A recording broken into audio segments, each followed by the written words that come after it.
Thought I should do a video on the Makita drills, and this might happen to others, but the connection. So I was given a whole box of them because some guys upgraded and they didn't want them anymore. And I went through and cleaned them all up, got them all working. And but from time to time I run into this, and that is you put it in, it doesn't connect good. You have to pull it out a little bit, get it connected.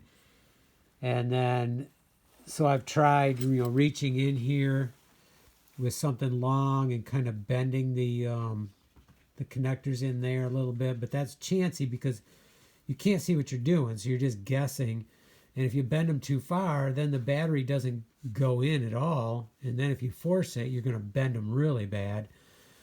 So that's worked out a little bit, but just do it lightly if you're going to try that method. But so then one time I said, oh, you know what, I'm going to tear the whole thing apart. I'm going to rip this thing apart. I'm going to fix them, and then I'll put it back together. Well, turns out either I wasn't patient enough or I just couldn't figure it out. I removed all these screws here. There's a bunch of them, like 6 or 7. And then I even pulled this screw out and one on the other side, and I thought I was gonna, because this holds these two pieces together. See, this has to come off. For that to come off, this has to come off.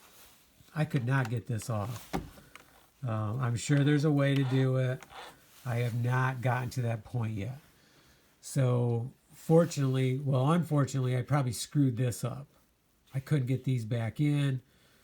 And then later on, I pried it down, got these back in. It's working. It's set to a certain level that it does slip. It's not on the permanent level or the total screw level, but it still works fine. So we're in good shape there. So how did I succeed? Because it happened to 2 of these. 2 of these were not working. And I have others, but I really wanted these 2 to work. So I finally took all the screws out here, left the collar on,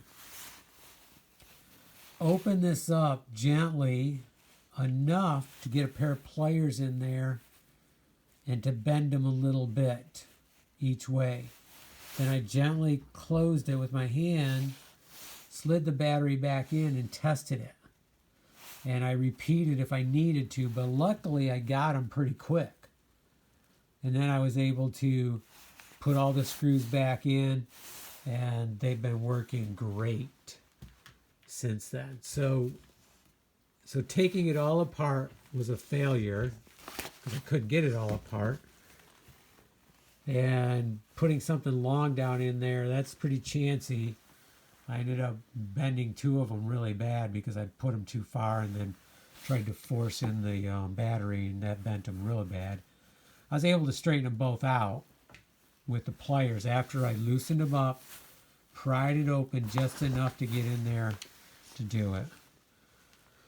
Okay, Maya wants to go outside. I told her we were going out to nail some boards on, so that's my 2 cents on the Makita batteries if your connection is not good. And you can tell when it's not good because when you slide it in, you pull it out a little bit, it works. If you push it in further, it doesn't work. So give it a shot.